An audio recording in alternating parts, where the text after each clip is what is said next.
Hello, everyone, and welcome to episode 18 of Podfluxxx. Last night, Ricky, was SummerSlam, and I thought there was going to be an I told you so coming your way, but there's not. But we've got a lot going on this week. We've got SummerSlam results. We've got some interesting stuff happening on Dynamite. We've got matches finally for Wembley Stadium, and we've got questionable decisions made by the people who make decisions at AEW. So let's start with those. Ricky, question number one is who needs Bret Hart? The wrestling world needs Bret Hart. Some of them, I guess. Parts of Bret Hart, at least. Definitely his knowledge, because like hearing about the fact that they did turn down his attempt to become a coach or agent just kind of blew my mind altogether. Thinking, plus, like as much pull as like Punk and FTR have there, I definitely would have thought he could just be an agent on Collision, right? Right. Well, what I think, I think first of all, this happened a while ago. Oh, okay. Okay, and because what I read was that Brian Solomon, who I guess used to work for the WWE at some point or WWF back then. He Oh, also writes books and he has a podcast and he's a wrestling historian. He did an interview with Bret Hart where Bret Hart told him that he was like, hey, it was his idea. He was like, I'll right. come in, I'll be a coach, a backstage, whatever. And Tony Khan was like, no, we'll use you as an on-screen manager. Which, in this day and age, to even think to use Bret Hart in a reoccurring on-screen uh, position Mm. is ludicrous. Was that when he brought the belt out? I feel like that's probably when it was because he hasn't been there, Yeah. I don't think, since then. Yeah. I had heard he didn't even really want to do that, right? Like he didn't feel like he wanted to be on camera, Right. even for that, just what he did there. And I just think that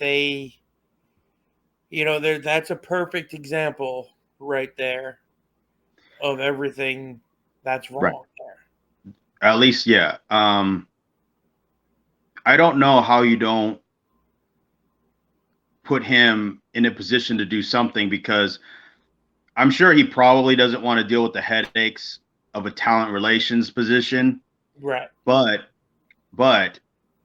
if you put him as like let's say the president of talent relations, and then you put a VP under him to do all the dirty work, Mm-hmm. because the talent relations person, when it's like a guy like Jim Ross that everybody respects, you can keep everybody in line and in check like he did when he was recruiting all those great like stars, that went to OVW and then basically Dominating the basically next 20 years of the WWE yes, landscape. exactly.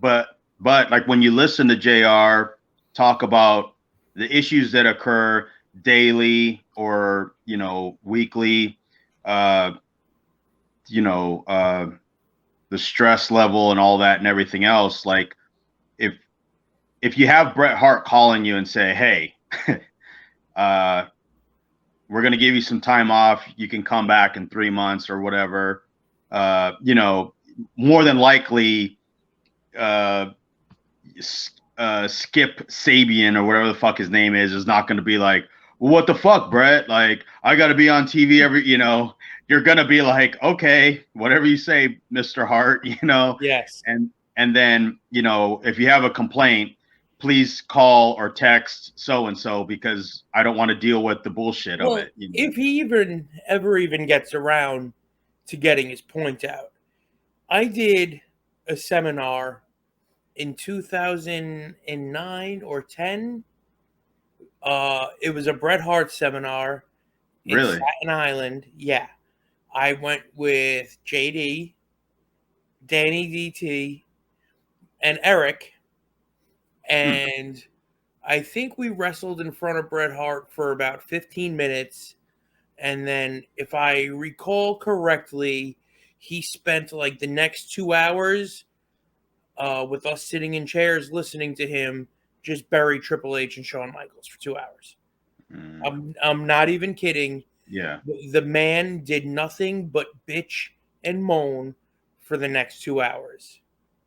Yeah. That's why I'm saying, like, if they had some sort of filter, it's your day to Yeah, watch Brett yeah, position. You're on Brett duty. Here's the heart car. Whatever you got to do right. to keep him in line. Uh, I mean, honestly, he's gonna see things that the rest of the locker room is not capable of seeing. Hmm. It is a matter of, yes, wheeling them back into reality and kind of pulling them back a little. But I don't know. I just thought it was weird. I thought it was an older issue. I didn't know that. I didn't know that he uh, uh, uh, approached the situation, and then I thought it was after or around the time when he kind of popped up to bring the belt out. But I Yeah. do remember at that time he said he did not want to do any on-air stuff. Well, Uh, you got to look at it from his point of view, right? right. He's 25 years older than he was last time he was consistently on TV. His Yeah. hair is white. He's got a Yeah. little bit of a belly welly, and he Yeah. doesn't speak so great because he had a fucking stroke. Yeah. Who was like, let's put this on TV every week?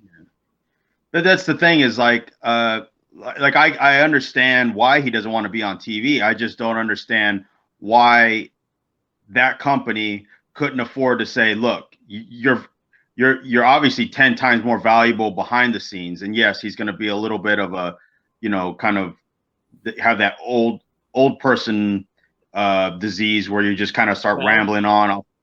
Yeah, off to other stories, and now you're way over here, and yeah, but you would think that you would have, I'm not kidding when I'm saying like a handler of some kind to kind of wheel them back, whether it's somebody he's comfortable with, maybe it's a friend of right. his or somebody in the family that could that has that type of control of like, all right, I think we're good here, or let's get back to maybe Comrade Thompson could be it, like, all right, let's get back on track here. Yeah, He's good. He's clearly doing that on some of his podcasts, but yeah. something along those lines, or maybe just more like he only comes, to, well, all they do is TV, but where maybe he is an advisor or something. Could that be more? Cornette brought up on his show, he was like, I don't see why they don't do almost like a Funkin' Dojo. Yeah, there you go. You know what I Right. mean? You They have have nothing like they that have now. Now that Cody took, like, his Nightmare Factory is not linked to them, right? no, just the Nightmare is linked to them. You know, QT, Oh, uh, Aaron Solo, but they don't have like Camarato.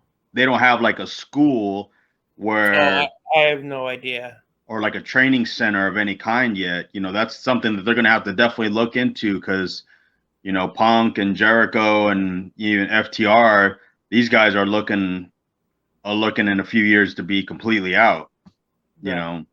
know, so they need to You start. think with the Dustin Rhodes Wrestling Academy down there, and I'm sure there still is an affiliation with the Nightmare Factory. I was just, being a jerk off, but No, yeah, but I they know that I know that Dustin's school is because we had a couple of his students show up at a couple of shows out here in San Antonio, and they were not good at all. And what they were saying, that the way the training goes is like, it's like a Friday, Saturday, Sunday, and mm, it's, you go from like learning roles to learning how to do a 5-minute match. and that's it. And then you graduate and then you're gone. Oh. Yeah. It's not a school where guys and girls can be like, yeah, I'm going to go down there and learn and break shit down.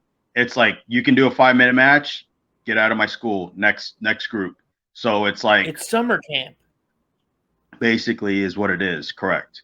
But your certificate is supposed to up your value. Like, oh, I went to the Dustin Rhodes, and most of these, mark promoters are going to be like, wow, I got one of Dustin Rhodes's guys coming in. Kids. Yeah. And then you think it's something great, and it is not, because we got a girl one time to wrestle the women's champion over here in Texas, and she didn't know anything about her, or and then when she came in, she was like completely lost, and this girl wasn't trying to call anything really, like, oh, what do you do? And she's like, I can like clothesline, and I can shoulder tackle. And she's like, all right, what do you want to do for a comeback? She's like, I've never done that. Yeah, exactly. Like, and it was bad, because we needed, the way like Rudy kind of books his shows is he only does maybe 6 matches, sometimes 5. So you're putting in, every match is putting at least 15 minutes in. So for somebody who doesn't know anything, 15 minutes is a lot of shoulder tackles and clotheslines. Randomly. Sidebar. Is Raquel Gonzalez Rudy's daughter? No, but he did train her. Okay. Because I saw something where it was like, oh, she's a second generation, something from Texas. And then I saw that she was trained there. Yes. And I put the 2 and 2 together. And even as I asked it, you shaked your head yes at me and then told me no. Yeah, I did the Sean. No. Well, I think Rudy wrestled with her father. Okay. Like they ran the Texas territories. Like they did a lot of shows in and out. So when she started training, I believe her father was like, hey, train with Rudy, or he's a good guy, whatever. Because Rudy was already, he was kind of telling me how the whole Shawn Michaels school started from the start, and how he got involved. And then when he went back in 2002, Rudy all the guys were like worried because they were going to lose their job. And Rudy was like, well, I'm going to take, and then Shawn was like, yeah, just take the school over. And that's kind of how he started, how he got his own school, basically, from the Shawn Michaels school. But he was the actual trainer of the guys there. Right. He said Shawn was there every day he was home. It wasn't like Shawn came in once a week. He said he would come in, he would fly home Monday night. Like he'd take a red eye and then be at training Tuesday. So he said Shawn was there every day he was in Texas. He was at the school, but he wasn't always in the ring, obviously. And then eventually it kind of fizzled away because he just couldn't do it anymore. But yeah, so like she trained originally at his school. I don't know how many years ago, but yeah. So anyway, well, I mean, back to the Bret Hart thing. You got to think also how poorly it would have worked out using him in an on-screen role, in an on-air role. Awful, like Arn. Yeah, I know. Tully, Jake, Vicky, even Chavo. Yeah. It makes no sense. And their mindset is, this doesn't make sense. Why are we even doing this? But they just go out and do it, right? So like I see Tully every morning at the gym, and from time to time I'll ask him about his time in AEW. So I asked him about when he wrestled. Do you remember he did like a 6-man? Yeah, they did a 6-man. So he is, imagine Tully Blanchard back in the day, right? Mm-hmm. That's still him. He don't give 2 shits about anybody, right? Or anything. Right. So I remember I asked him one time, because one of the guys that works there was like, hey, did you ever see Tully's match in AEW? And I said, no, I don't watch AEW. And And he goes, yeah, it wasn't good. So we pull it up on YouTube and we're watching it, and he's walking in, right? So my buddy's like clicking out all fast. And then he's like, "What's up, Puts it on boys?" all the screens in the gym. Yeah, right. And then he's like, totally walks in, he beeps in, he's like, "What's up, boys?" And we're just standing there like idiots, you know. And I was like, "Hey, how did you like working in AEW as far as, you know, your in-ring stuff? Like you did a match?" And he just shakes his head no. A lot of times he just kind of like shakes his head no and walks away from us because we're morons. Right. So he shakes his head no, and I was like, "Nah, you got to give me more, Tully. You got to give me more than that." And he said, "Well, I didn't want to do it, and I told him I wasn't going to do it." And he was like, "So I didn't bring any wrestling gear, so that's what I wrestled in was my workout clothes." And he goes, "They pretty much forced me to do it." Then when we did it, I came to the back, and the whole locker room was applauding the match, and he's thinking in his head as he's walking in the back, like, "This is awful. That was awful. Like this is like he was genuinely embarrassed. Like, you know, because he's Tully Blanchard, right? So he's like, why would I want to do this? You know, he was pretty pissed off about it. Like he did not like the fact that he had to go out there. So they have this thing. I don't know if it is to embarrass them. It could be some sort of stupid young fucks type of like game or something, Right. to embarrass the older guys. But I feel like a lot of times the older guys, they don't want to do that on air stuff, and they're kind of forced to do it or whatever. Yeah, and it's really weird because why would you want Tully Blanchard in the ring like that? Like he's supposed to be in a suit, standing there off to the side, and every now and again get really pissed off and close to the camera and curse somebody out because that's what you expect from a Tully Blanchard, you know. And yeah, no, I remember actually talking to him about it, and he did not like it at all. And then imagine not liking it and then getting to the back through the curtain. There's a bunch of dipshits standing around clapping at you that now you know they're all full of shit too. Right. Yeah, think about that. Think about what he's looking at when he walks into that locker room. These are not the wrestlers that he wrestled with and his generation. Like these are fucking internet nerd kids that all think that this is like fun to go out there and play grab ass with your buddy and then laugh about it and then go, you know what I mean? Like he doesn't respect understand this mentality.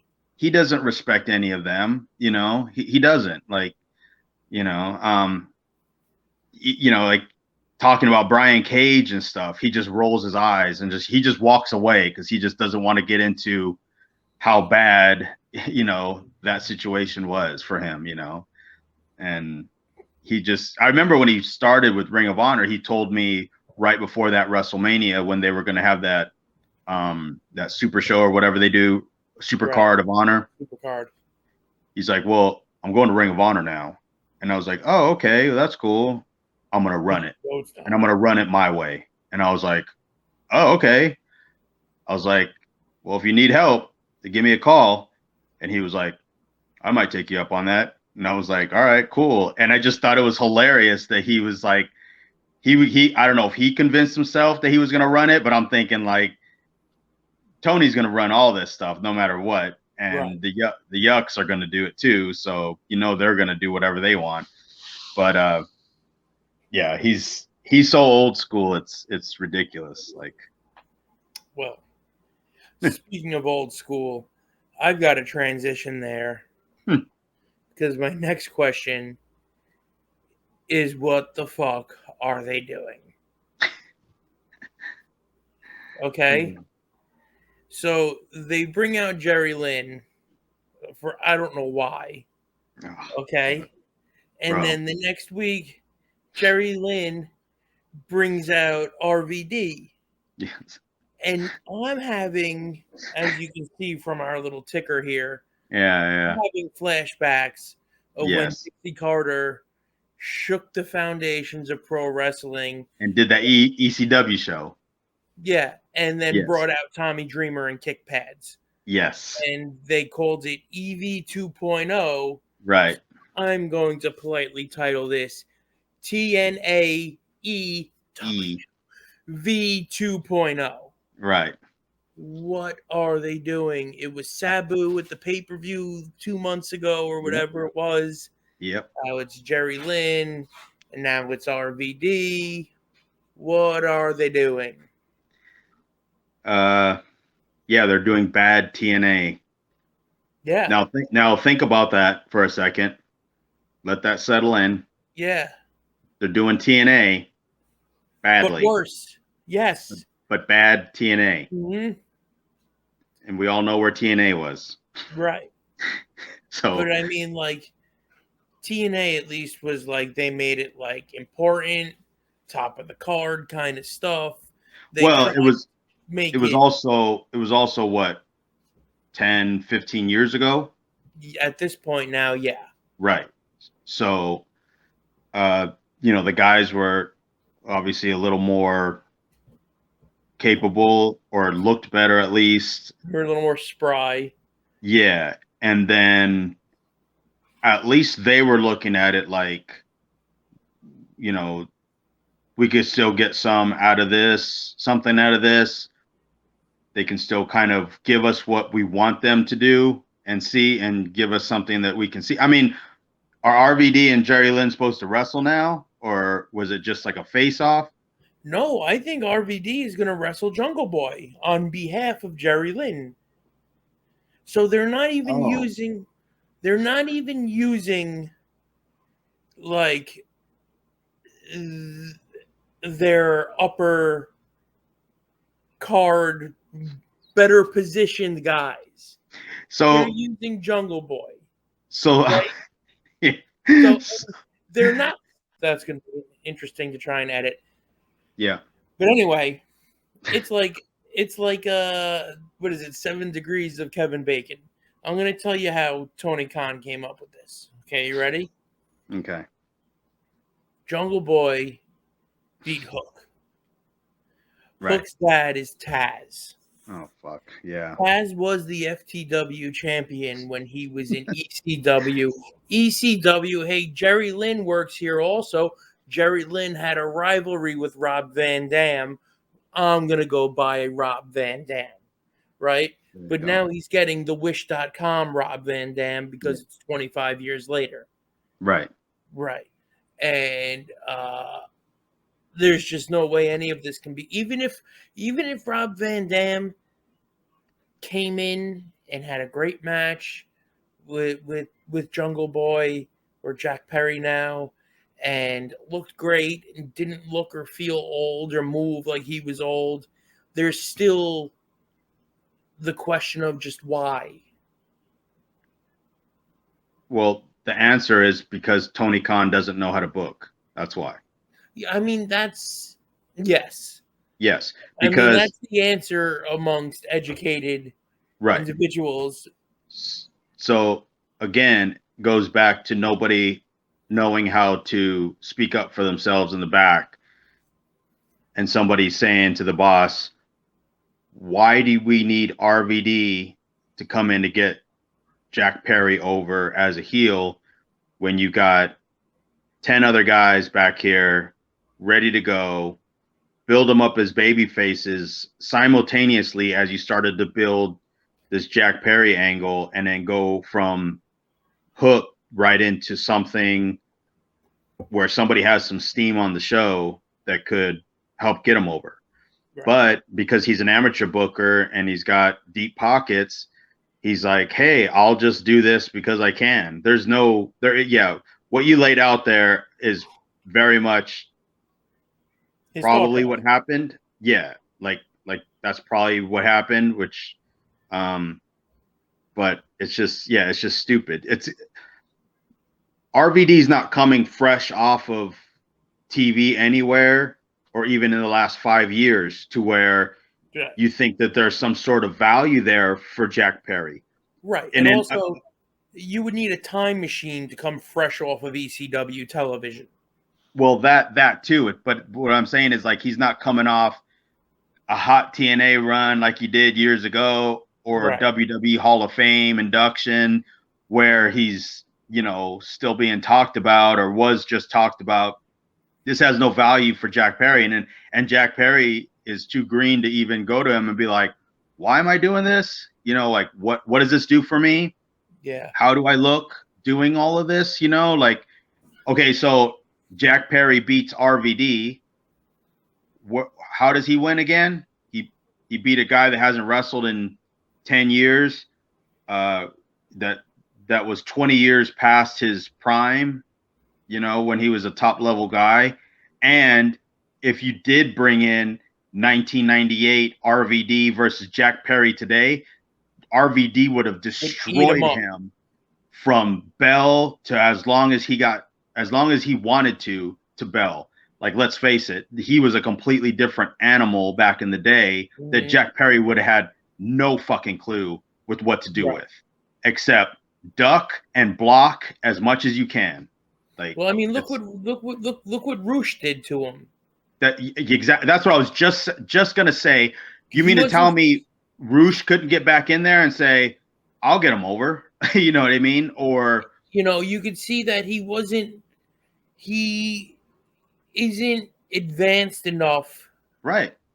to know to fight back to try and Right. keep himself wrong against a guy like Roosh. Right. What do you think Rob Van Dam would have done to him in '98? It would have been the mentality of, this guy's not going to stick up for himself. I'm not going to tell him to either. I'm done with him. Right. And that's the thing. Again, is the guys are not intelligent enough, business wise. Here's the sad part, right? Like, we all know that there's a big, healthy group back there that really do believe that, hey, what we're doing is innovative and new. We don't need no help from anybody else. Well, now they're all sinking, and because they can't swim on their own, and they need that, hey, here's what you're supposed to do from those veterans, but they're so stuck on themselves that they think they're doing this right. None of them are drawing a big house. None of them are, the center of attention within the company. This is why so many things bother me about how they're doing things, is it's hurting each guy that has that potential to become that breakout star. It does bother me that MJF is doing what he's doing, because I don't feel like he's at a point where he can do that whole, like, where Kurt Angle was so good, he could do comedy now and still be Kurt Angle. Mm-hmm. He couldn't do that for years, right? That came late. Same thing with Austin. Austin had to be Austin for so long that he could do the comedy stuff, and it didn't take away from him. None of these guys are at that level, And that was even after his heel turn dive bombed the business.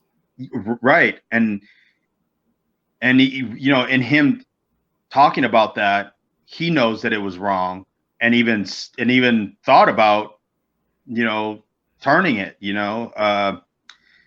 but it's just, I don't know, man. It's weird. It's inexperience, it's the guys not speaking up for themselves. You could have had, I mean, I get that they wanted to do something. I get why they're doing it. They think that RVD has name value to get Jack Perry over, but to the handful of smart marks, yes, it does have that value. It'll have some value. I don't know. I just thought there's probably 10 other guys out there you could have picked better for this situation. I'm sure Jerry Lynn has never been a glory hog, so I'm sure he's not like, well, I got to be on TV, and then you got to bring in RVD. I'm sure he is not that guy. So yeah, this is just bad booking, and again, you hurt your talent that you're hoping for the next 10 years is going to build your company stronger, and this is not helping them. It's not. It is not. No. And speaking of not helping, last night's Collision. I don't know if you watched or anything, so even remotely close saw anything from last night's Collision. I was searching around and I saw the Joe promo that got me pretty fired up. Yep, we'll get there. Yeah. I did not see much of anything else on Collision, so no, not really. I watched it today. I have a feeling that not many people saw it last night either. I'm gonna predict that SummerSlam kicked Collision's dick in the dirt. And the fight. Yeah, in brutal fashion. Yeah. It wasn't a bad show. They did FTR versus Brian Cage and Big Bill. Yeah. I don't know why Brian Cage is wearing Sting tights. I saw with Sting face paint. I saw that. This is the second time I've seen him do it. Really? I don't get it. I don't know. I don't like him.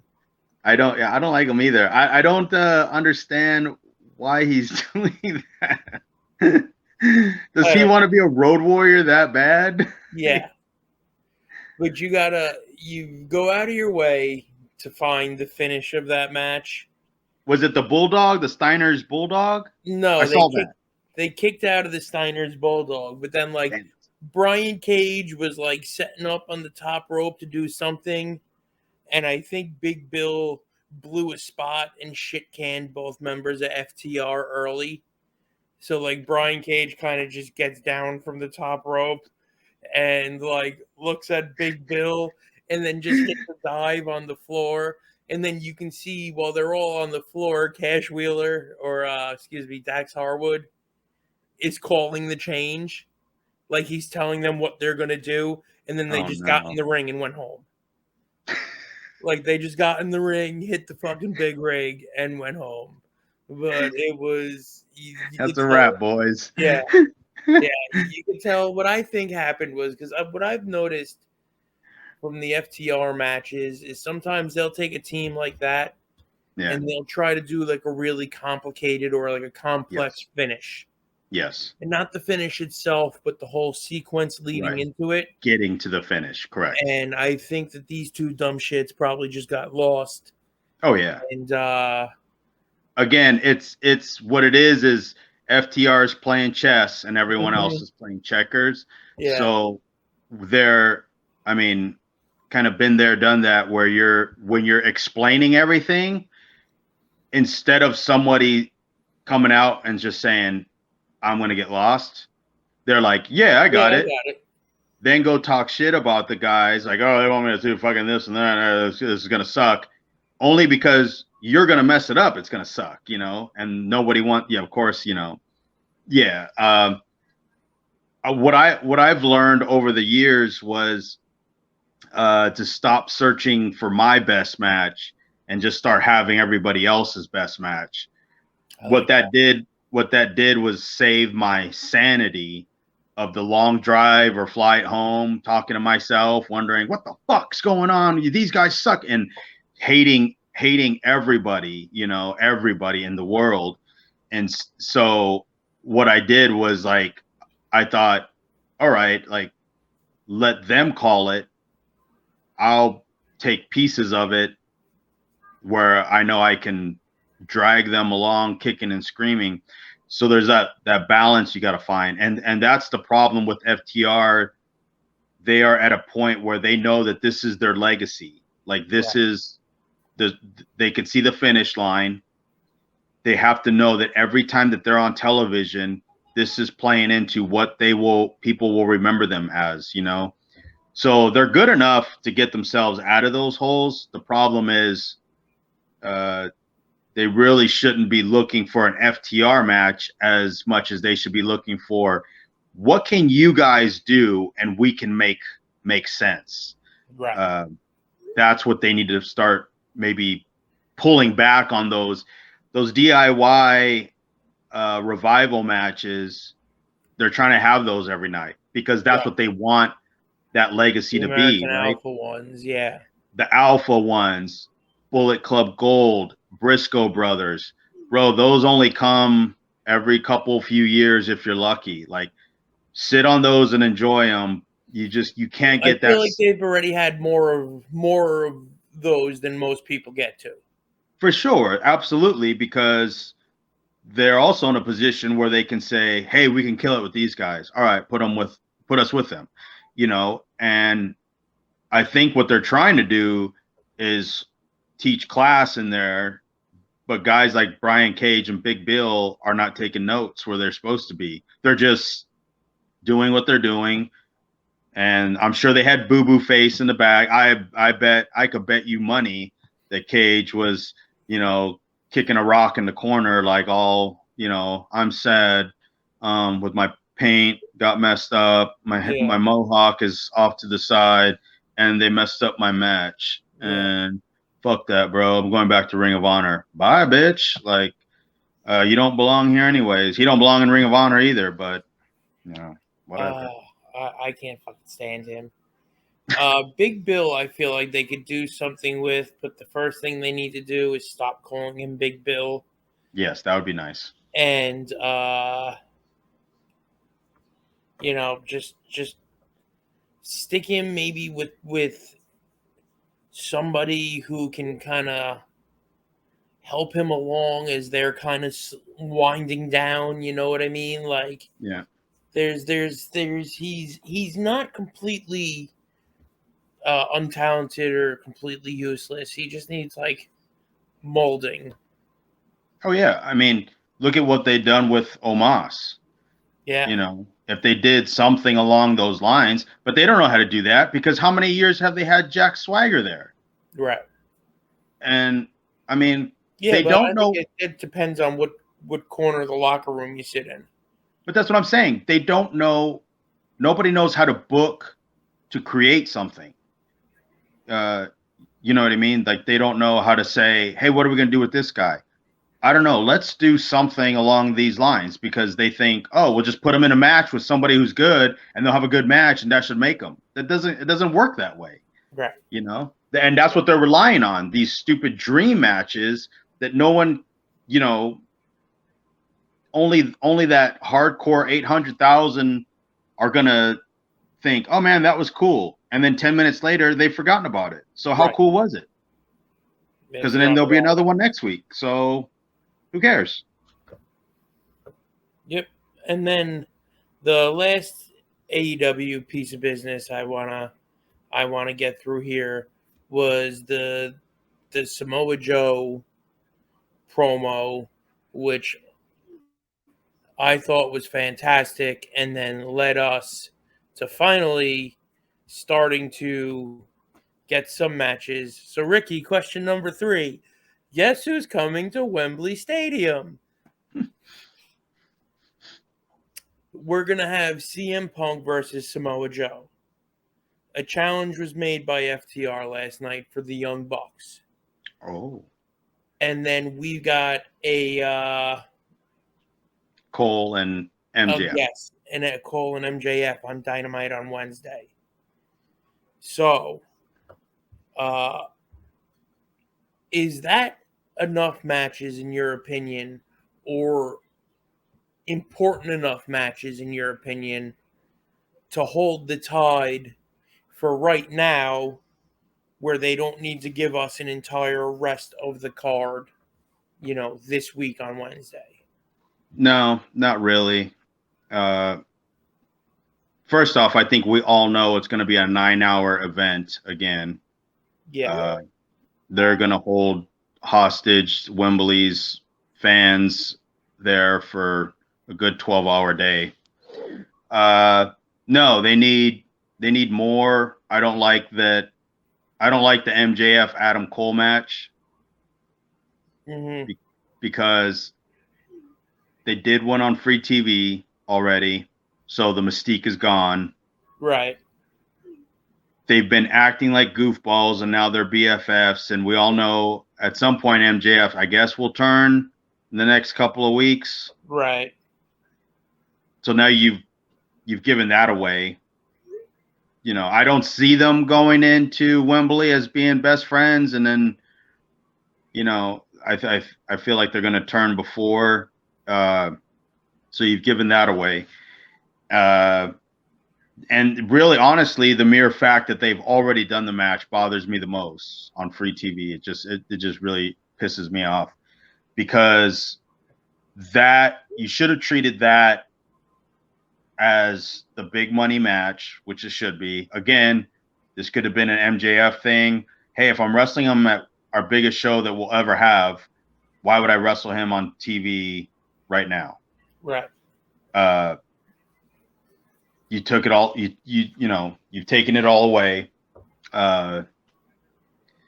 So that I like the challenge, the FTR Young Buck challenge. And then I think the Joe Punk thing is hey, let's just go out there and show these fucking guys how to do this correctly. And that we can still do it, which I'm sure they can. So I don't know. I just, from listening to Joe's promo, he'll be motivated, ready to go, which is a scary, scary thing when you're standing across from him and he's, foaming at the mouth. Is not a fun night at the office, but it's going to be on a big stage. They can say, hey, we did it here. We helped pull this house. They were hanging from the rafters to see us type thing. So I'm all for that. CM Punk and Samoa Joe for the house. Yeah, exactly. I'm all for that, because I could just knowing them, it'll be fun. But I definitely think they should have a handful of other guys in featured matches already, to be honest with you. I'm surprised they really didn't set off any, first couple matches angles at Forbidden Door, because that would have been a nice way to kind of get people ready for Wembley. Yeah, that's too far in advance for him. But that's what I'm saying about broke his brain.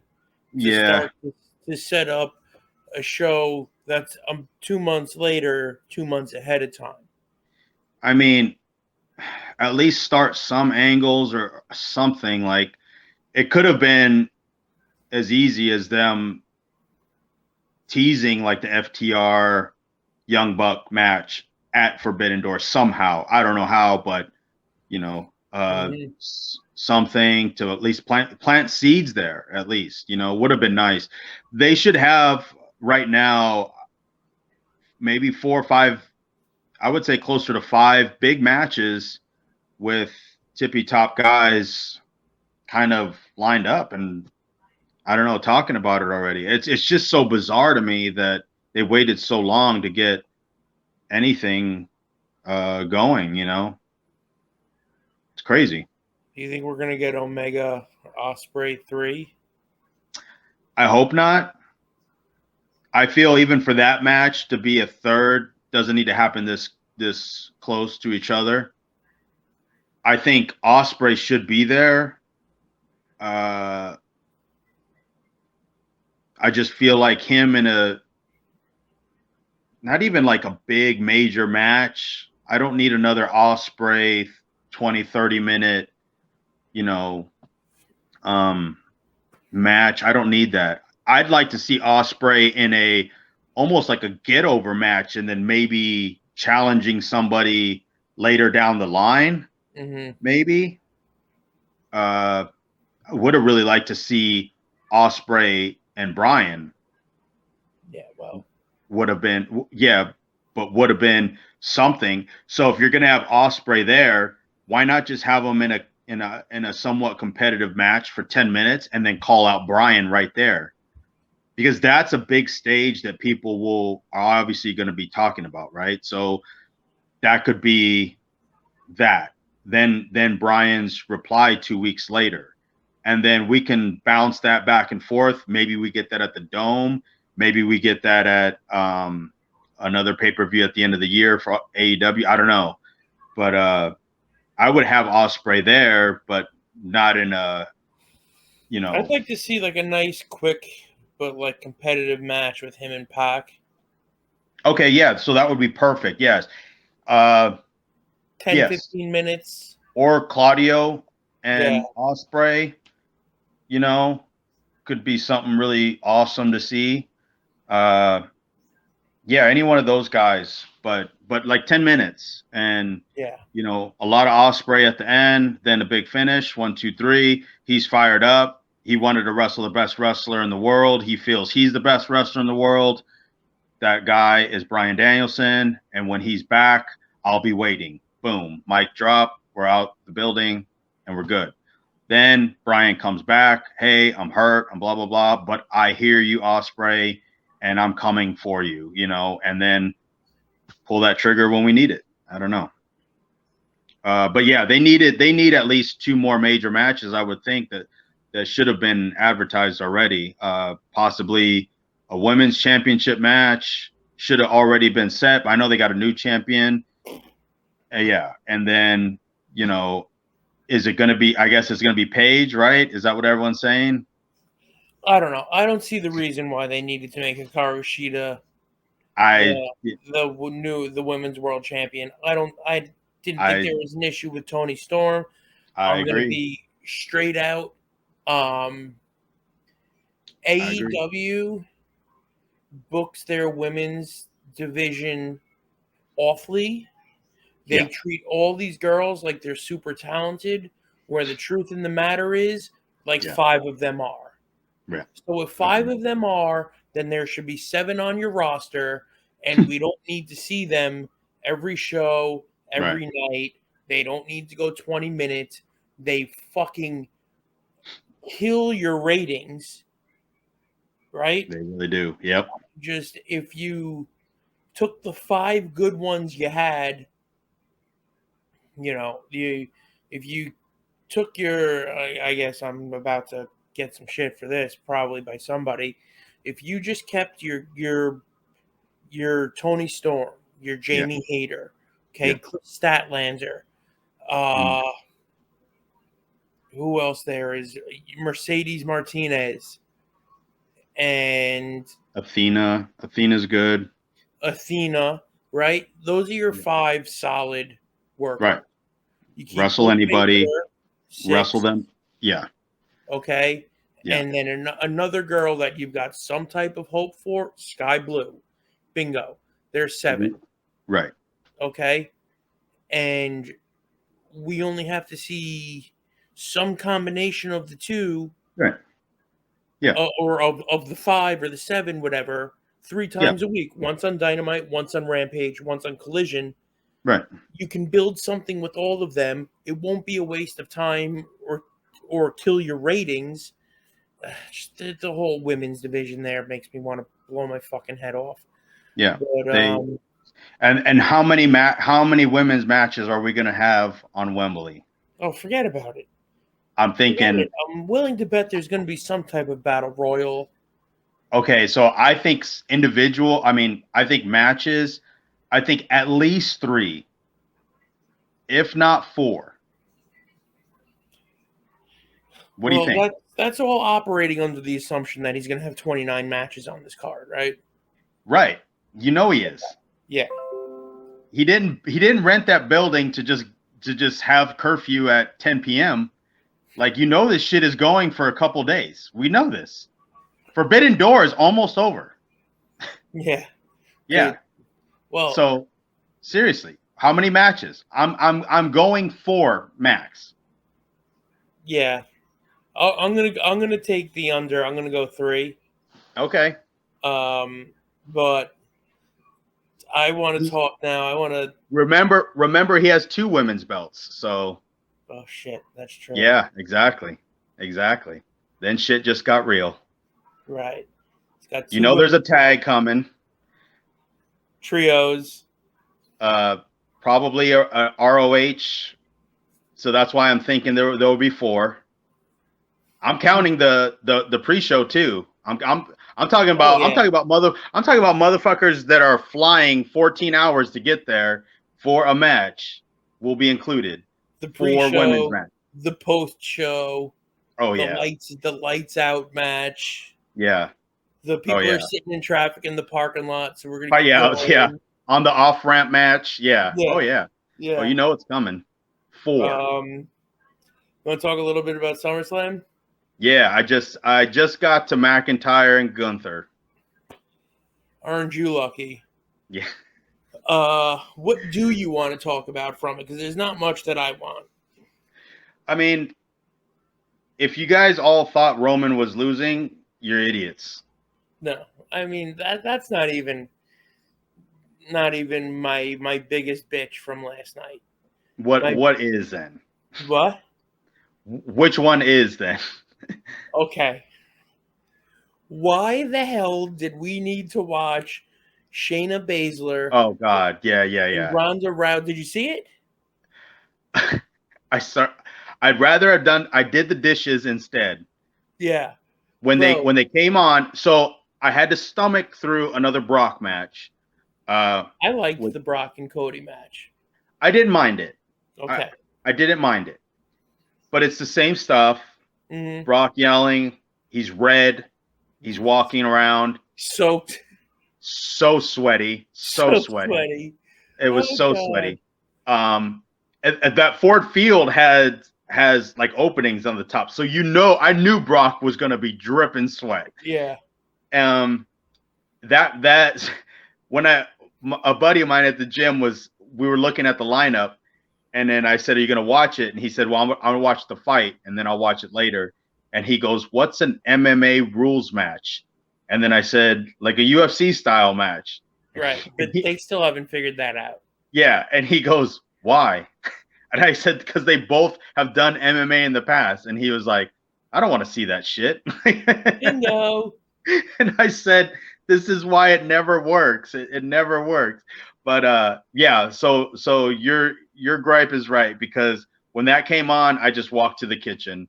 Okay. And then I had my podcast on, and my wife was like, and Becky was like, "Are you watching this?" And I said, "No." Nope.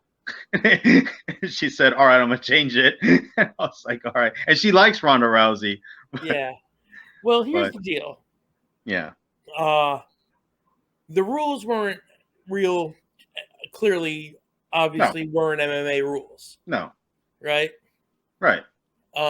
Secondly, it was a sparring match. Yeah. Yes. My buddy James, who I watched it with, made a really, really great point. Because I was like, this would have been just fine if this would have been a 10-minute segment on Monday Night Raw, on SmackDown. And then he said, yep, even if they would have done that NXT fight pit thing. Oh, yeah. And I said, yep. That would have probably made more sense. Yes. Yes. Yes. Yes. I agree. Otherwise, it didn't belong. And you're telling me we didn't get a Rhea Ripley, Raquel Gonzalez, or a Becky or Trish Stratus versus Trish Stratus match on SummerSlam because we had to sit through Shayna Baszler and Ronda Rousey's fantasy of like the stuff you're doing in a building that big. These people can't see shit. Yeah, and they don't care. They don't care. Yeah, it's not that fan base. They didn't come for this. Nope, they did not. They came for fucking wrestling. Yeah. And I thought that was awful. Yeah. I thought Gunther and Drew was fantastic. Okay. So when you finish that, you'll be a happy camper. I thought Ricochet and Logan Paul was exactly what everybody thought it was going to be. Yeah. Which was Logan Paul getting a win and them doing gymnastics and aggressive tumbling. What else was on this show?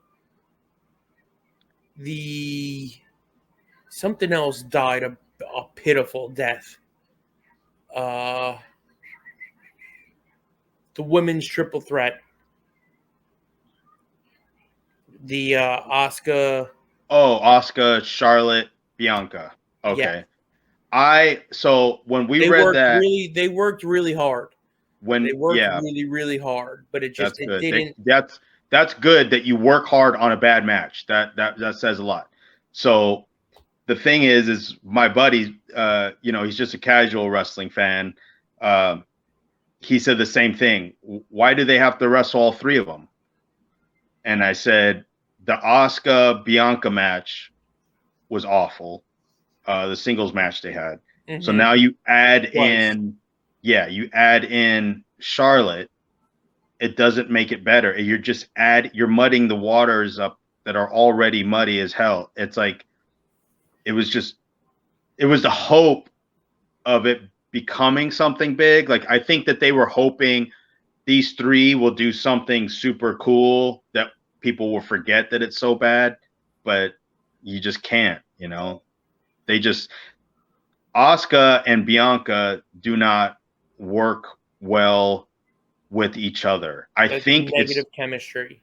yes, it's definitely a Bianca thing because she's not fluid to get in and out of stuff like Charlotte and Asuka can.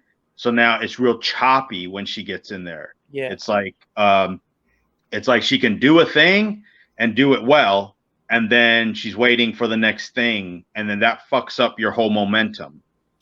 They did some pretty cool shit in there that the crowd was there for. Like there was one spot where Bianca hit a gut wrench power bomb like in Asuka's open legs, and as she was covering Charlotte after it was like a sit out gut wrench, Asuka sat up behind her and put her in the deal and pulled her back, and like they there were cool moments, but it just wasn't good. The show was so long, I forgot it was Central Time, so it was like 11 o'clock, and I was like, wait a minute. Yeah. Wait a minute here. We still have 2 matches to go. It's 11:15. I was like, what are we doing? Yeah. Like I was trying to get over to I was gonna go watch that the Jake Paul deal Yeah. at one of my other buddies' house. Oh no. This shit didn't end until like 12:15, and I was like, those guys are I'm going home. Right? Yeah. Yeah. But yeah. the Seth Rollins Finn Balor match. How was that? It's exactly what you expect from Seth Rollins and Finn Balor. You know what I mean? Yeah. Like it was a really good match. Yeah. But it was like that's just what you know was gonna happen.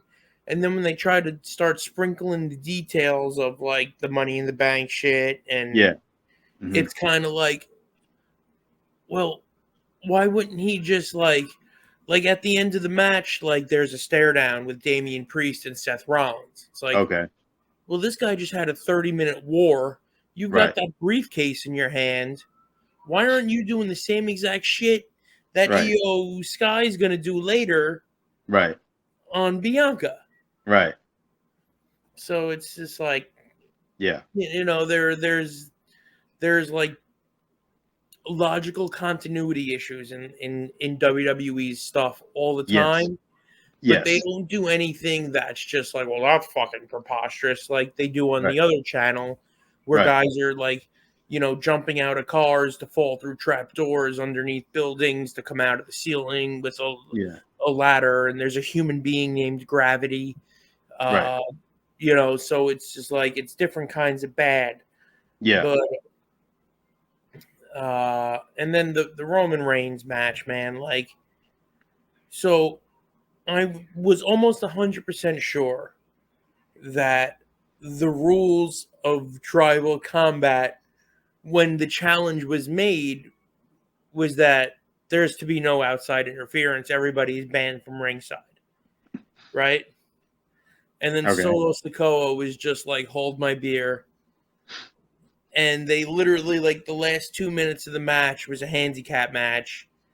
And then as soon as he got him even, did you watch, or did you see how far? I saw the clip. I saw the clip of Jimmy pulling Jay and then kicking him, right? Now what the fuck? And everybody on the internet is like, this is what happens when you extend a story further past its, its expiration. Like, okay. Yeah. Relax, basement dweller. Right. Yeah. Like I got the big windows here. We're on the main floor. Like, but I don't understand why. And then in the press conference, Paul Heyman's like, we're only in the bottom of the 3rd inning on this story. So it's like, huh? Well, where are we going? Right. You're right. You're telling me there's 6 more innings of this shit? It took us 3 years to get here. All right. But now I don't know, like, if this was the way to end the family infighting as far as Roman's title is concerned, to kind of get him off with somebody else. What's up, Henry? I don't know if I love Jimmy versus Jay.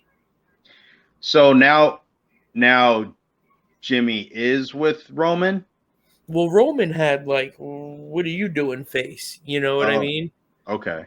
So I don't know if Jimmy was doing this to try and get back in the good graces of Roman, or if he's just jealous that Jay got all the hype. Yeah. Yes. Okay. Well, I mean, it gives us something to look forward to, I guess. I'm telling you, man, nothing is happening as far as Roman dropping that belt until a WrestleMania. I don't know which WrestleMania, but what we have to endure and deal with until then is a lot of filler. So this, I felt like, was a filler pay-per-view for Roman. Yeah. That will, or Saudi Arabia as well, because it was like, you know, it was part of getting us to this, right? So I don't know. I feel like we're just going to have to deal with this type of stuff until we get past the Royal Rumble. And I feel like it's going to gear up. And again, I don't know which WrestleMania, but he is not losing that belt until a WrestleMania. So we can safely say from now until the end of the year, Bloodline will be a lot of filler. Yeah. Yes. We'll gear up something special at Rumble going into Mania, obviously. And then that WrestleMania will tell us how, if we have another 6 months of filler until next Rumble. You know, it's seriously, right? I mean, think about it, right? I mean, he's not going to drop that belt. They even said last night this is his first singles match since WrestleMania. But that's what I'm saying. Like, this is what we're going to have to deal with, you know. And a lot of it, you know, it's the thing about WWE is they know how to milk those reactions. Right. I just don't want it to become the norm. Like, they're going to do it so much that now we're all expecting it. Because it was so special when it started to happen, and we all kind of, wow, like that was so cool to watch happen. Now it's kind of happening. Just now, are we doing it just for the sake of doing it? Was Jimmy really? I mean, like, I don't know. When I saw it was Jimmy, I thought, okay, but it wasn't like, what the fuck? Like, to me, I watched it and I was like expecting it to be Jimmy, and then when it was Jimmy, he waited so long. Jimmy.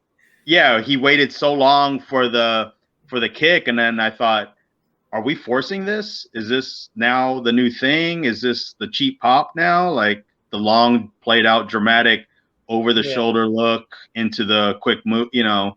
So I don't know. I mean, they got to start at some point. They got to start mixing in some outside guys, because how is that whole locker room not thinking like, hey man, what am I gonna? What about us? Yeah, like why isn't? I'm telling you, I think if you wanted to make something special till WrestleMania or till Royal Rumble at least, why not insert LA Knight into a face-to-face with Roman now? Now that we're past this Jay thing, Well, Jimmy Knight is Jay, screwed. Huh? This is another thing I took away from the pay-per-view. LA Knight is screwed. Uh-huh. Because they're going to start trying to help him now. Yeah, right.